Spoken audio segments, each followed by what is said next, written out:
I'm not afraid of... Rifle.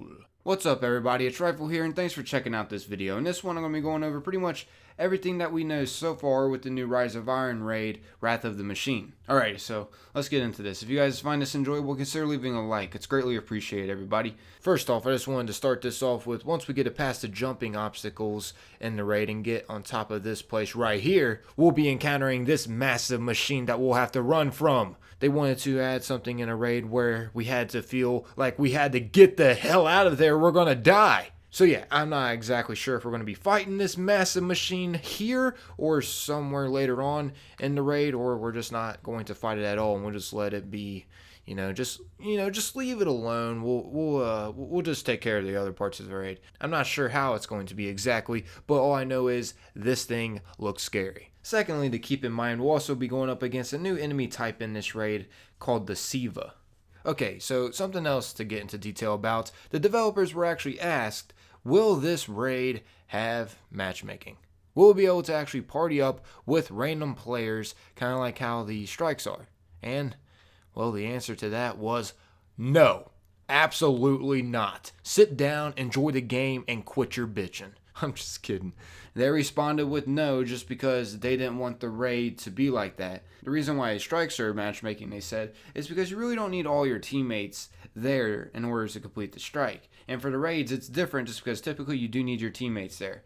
I mean, of course, not all the time. It's according to what kind of raid you're doing. But for the most part, you have to take on these puzzles with your teammates unless you're doing a glitch to get past it.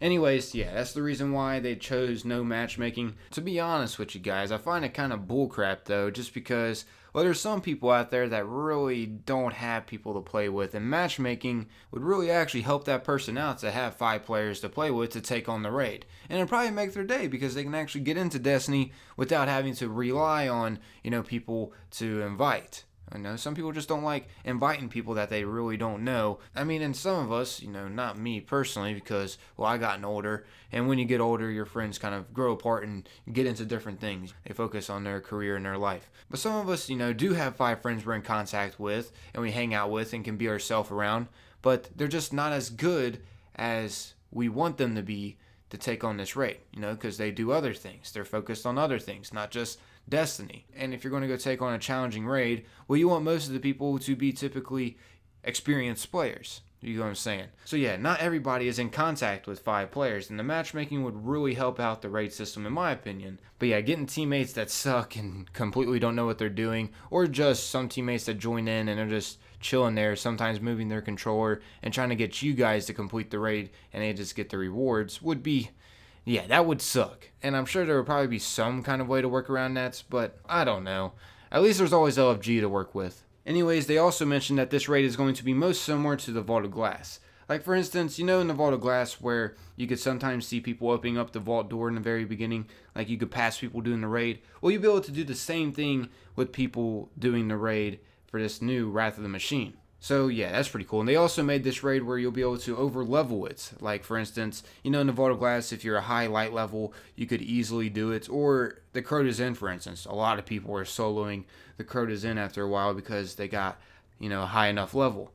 You'll be able to pretty much do that with this new raid. Some of you guys might be looking at that as a bad thing. Then again, some of you guys might be looking at it as a good thing. I look at it as a good thing, but then again, I don't want something to be super easy, which I'm sure it's not going to be super easy, but that's basically what they're saying. High light level players will be able to take out encounters easier in the raid. It's not going to be similar to the King's Fall raid just because, well, light level really wasn't that crucial. I mean, don't get me wrong, light level was important, but it wasn't as crucial to take out the bosses because you had to use mechanics in order to take out the bosses.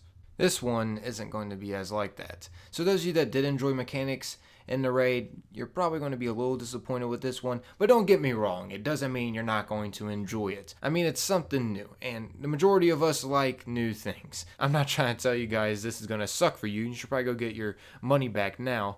No, I'm not trying to say that at all.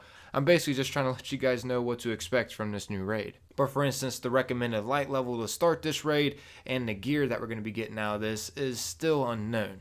Actually, some people speculated this weapon to be the new exotic raid gun that we'll be getting out of the raid, kind of like the Vex Mytho class and the Necrochasm. But I also saw someone's comment that said Bungie confirmed that this isn't going to be the exotic raid weapon. This is just a regular exotic weapon that we'll be seeing in the new Rise of Iron DLC. And I tried to look up that confirmation from Bungie to show you guys it, but I couldn't find any actual proof. So I don't know necessarily if that's actually true that Bungie did say this isn't going to be the exotic raid gun. I mean, who knows that this might actually be. It looks like a spray-painted sleeper simulant if you ask me. I mean, I know you guys see those scattered projectiles after hitting an enemy and they go home in on other enemies around. Now that's pretty freaking sweet. I have to say, I really like that about the gun. I mean, overall, this weapon looks awesome. And also another reason why people are speculating that this is going to be a raid weapon is because when the developers were going over this footage, right when this gun popped up, they were mentioning about the new Rise of Iron raid.